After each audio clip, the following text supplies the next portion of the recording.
because there are so many false notions of joy, there's so many false notions of comfort, there are so many false notions of happiness in our world. And again, we all know people of all ages, but especially young people, who have kind of convinced themselves that something that is not good for them will make them happy. And then they're left to pick up the pieces. And in many cases, we're seeing just horrific consequences of that mindset. Things like suicide. I mean, it is mind-blowing, the number of suicides that I've become aware of in the last year. I mean, we have lost a lot of young people in the city. I don't know if all of you know, I mean, like District 20 had 8 students commit suicide last year. I mean, these are high numbers. College students are committing suicide, young people, young adults, veterans. It's very sad, it's very scary. And there's lots of reasons why that's happening, and obviously we can't fix all those things. But so many people have lost a sense of true joy. They've lost a sense of true happiness. They've lost a sense of what true freedom and true love really are. And they've replaced those things with all kinds of false notions that lead them really into a realm of despair, and that they will never find true happiness because they're so far down that road. So it's vital that we engage. We talked about this a little at the beginning, but talked about it a little more in depth. What is our challenge? Well, the challenge, we've already seen those statistics, the 80% number. I'm going to use a couple terms. One big term, we all hear this, is millennials. If you don't know what a millennial is... Sorry to interrupt, Father. Sure. I want to step back. Sure, go ahead. The suicide question, you say true joy. That's kind of a broad term, and just saying that would be very difficult, I think, to relate to somebody else. Can you talk about that further? Sure. Describe what you really mean by true joy? Yeah, that's a good question. I mean, what does it mean to have true joy is the basic question.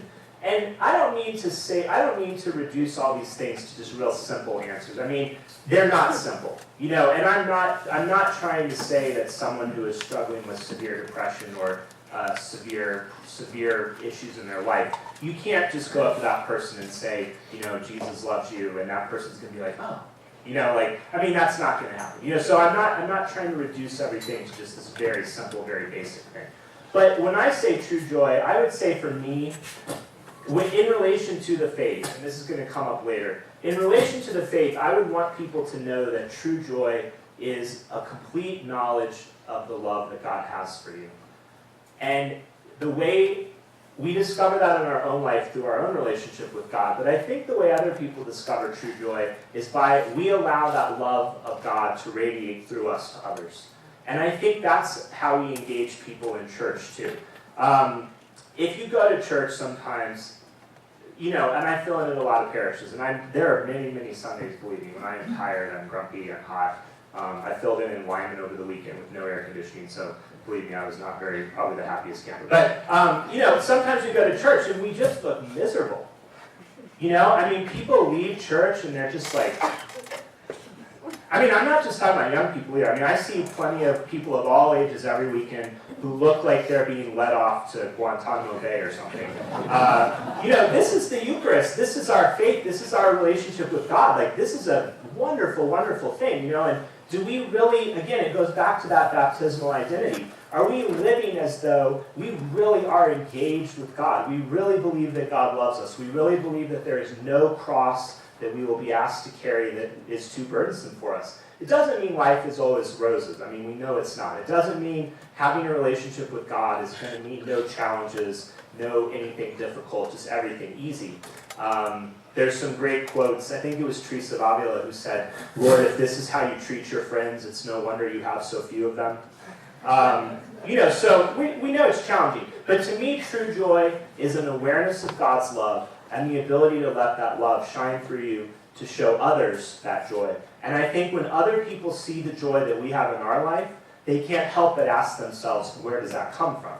And it may not be an instant thing, but it might lead to a beginning of a conversation. Hey, I know that you've battled cancer, but yet you seem to be at such peace. Where is this coming from? Or hey, I know that your mother just died, and you just seem like you're doing all right. I know you just lost your job, or being able to weather the storms. I think people want to know, where does that inner peace come from? Where does that inner joy come from? And we can show them that it comes from God, it comes from a relationship with God. Hmm? I would also add that it would be good to keep in mind that these college and young adults come from, families and start off as little babies and children. And as parishes, we need to be welcoming of the families with little children that are noisy and rambunctious at Mass. And if we, are scowling at them in the pews because they're out of control, maybe the parents are struggling or overwhelmed, if the families feel unwelcome then they may stop going to Mass even then at those young ages. And so Right. if we welcome them and make them feel comfortable and part of the family of the church then hopefully they'll stay, maybe pray for those families and just stay involved with them and make them feel a part of the... That's a great point. I'm going to mention this here more in depth in a minute, but the whole notion of being welcoming, that is really key. And again, it seems so simple to us. It's like, well, what do you mean you stopped going to church because somebody scowled at you when your kid was crying? People do. I mean, believe me, I hear these stories all the time. I haven't been to church in 25 years. Well, why'd you stop going to church? Well, one time when I was coming out of church, this lady cut me off in the parking lot and I haven't been back. It's like, we hear this all the time. I was just going to piggyback on what she said. I'm the mother of a special needs son that's 33, and in raising him and finding people that deal with special populations, the Catholic Church does have Faith and Light, which does help, which is a blessing. But I can't tell you how many parents of special needs children, and a lot of those end up being moms, not a couple, have left whatever church because that church did not welcome them. So you have a lot of people that have left wherever they worship because of the way they were treated. So you're right on target on that. Can everyone hear? Yeah. And this is the other thing too. Let's be real. I mean, we all say things, I say this all the time. Well, that's ridiculous. If people really had a relationship with God, or if people really knew what the Eucharist was, or if people really knew what the church was, they wouldn't be believing for these things. They never had a firm foundation to begin with. Well, that may be true. But you know what? Let's play with the hand that we're dealt. We can't just say, well, if these people had a better this or a better that, they would stay. We have to play the hand we're dealt. We have to deal with people's issues, even if they're not rational. If there's something that's so easy to fix as just being a little more welcoming, why in the world would we not want to do that? I mean, it just seems so obvious to me. If it's something as simple as like having greeters at the door, or everybody rolls their eyes, there's a lot of people who are not big fans of this book, Rebuilt. It's another big, well-known book right now. And there's things in the book that I don't necessarily like. I wouldn't do them as a pastor. But there's things that are great. Like having somebody in the parking lot to help people direct traffic. I mean, that sounds kind of like, oh, why would we need to do that? That's ridiculous. People shouldn't be coming to church to have an easier place to park. But they do, And so, especially if we have a church that has a tiny little parking lot and it's hard to find and people can't find a place to park, let's fix it. It's not hard to fix. It's easy in a lot of cases. Okay, so some of these terms that we're using, you hear this term a lot, millennials. Many young people that I work with are millennials. Millennials are typically birth years from the early 80s to around the year 2000. It's a very large demographic right now. We also hear the term Generation Z, which is people born after about the year 2000. So I'm not working with a lot of people in that age range. But Generation Z, they're right on the heels. Generation Z is people who are maybe going through confirmation right now, and they're right in the pipeline. So this is another thing. We sometimes we're like, oh, well, this person's only 15. Like, I'll wait and talk to them when they're 20 about young adult ministry. And that's true of vocations. A lot of studies have been done that the first time somebody thought about becoming a priest or a deacon or a consecrated religious, a religious sister, is when they're very young. We shouldn't just wait until someone's 25 and, hey, have you ever thought about the priesthood? We should be having those conversations with 10-year-olds, with 12-year-olds. I mean, that's when people start to think about these things. We're planting seeds. A lot of our challenges also with working with young people, a lot of young people are very, very slow to trust. They have a lot of trust issues. They have a very low interest in religion. And we've seen this through lots of studies, especially the Pew Religious Landscape Survey. And then we also know, low mass attendance. I'll tell you, one of the saddest things for me as a pastor, I used to say this every year to the confirmation families, and everybody would be all on board, and then of course, it just went nowhere. You know, you have these huge confirmation classes, and then where are they the next year? It's so sad. You know, and families are like, Father, I'm tired of arguing with my young people. I said, as long as you go through confirmation, that's good enough for me. Well, it can't be good enough, you know, because if we lose somebody when they're 14, why do we think they're coming back? You know, that's the thing. I'll talk about this later, but this is the thing I hear all the time as a priest. Oh, Father, you know, they'll come back when they want to get married. They'll come back when they want to have a baby baptized. Wrong. They will not come back, and they don't come back. Father, have you thought about it in the context of, okay, what is it that the rest of the world is offering that we're not offering, that they wouldn't choose us?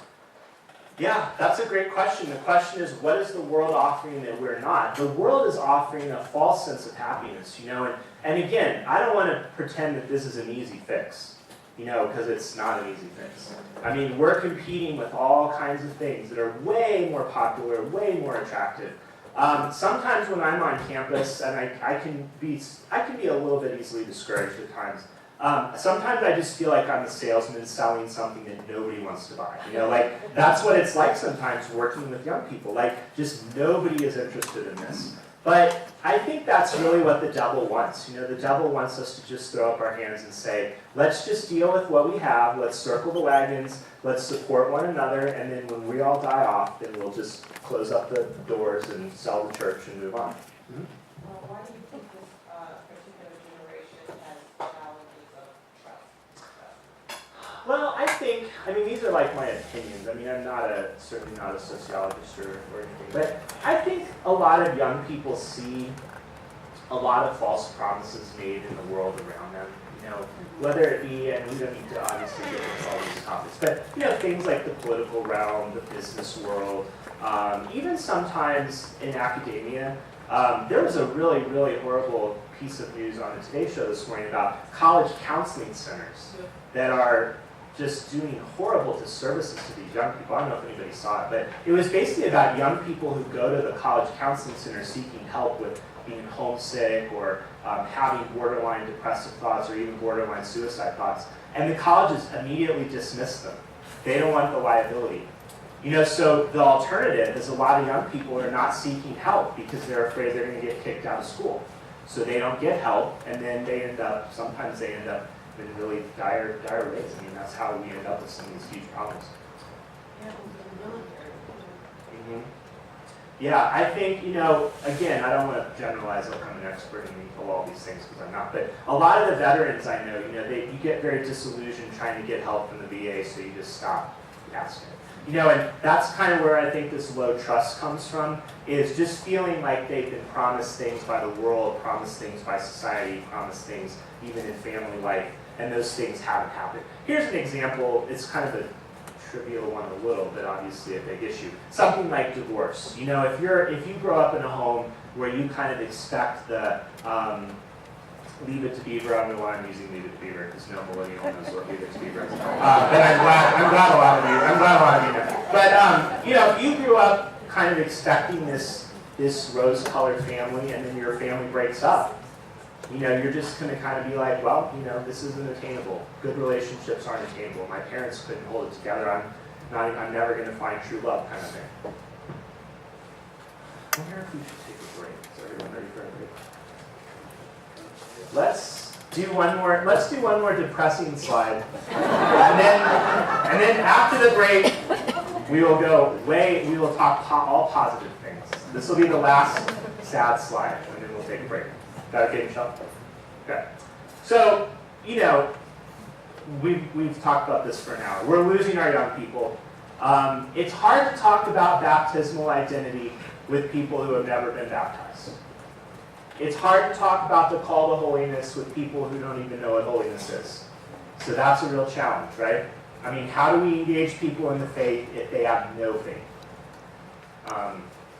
I think sometimes there's this misconception that we're just dealing with poor catechesis and we can correct it. What we're really dealing with is no catechesis in many cases. It's not poor catechesis. They have no catechesis. Like, and I'm not trying to single people out, obviously I won't, but, you know, I have students who come to me who they go to church, they do, and they're good people, they go to church, but they're like, Father, what's this Trinity thing? I don't understand it, or what do you mean Jesus was true God and true man? Wasn't Jesus just God?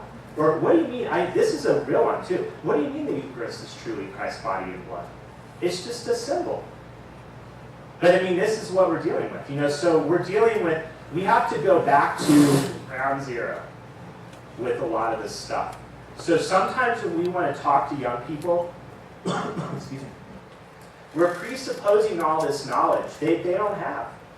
And then we're like, oh, they're not interested. It's not necessarily that they're not interested, they just have no idea what you're talking about. So we got to go all the way back to the beginning. Okay, on that happy note, we will take a 15-minute break. 7:30 right now, we'll reconvene at 7:45.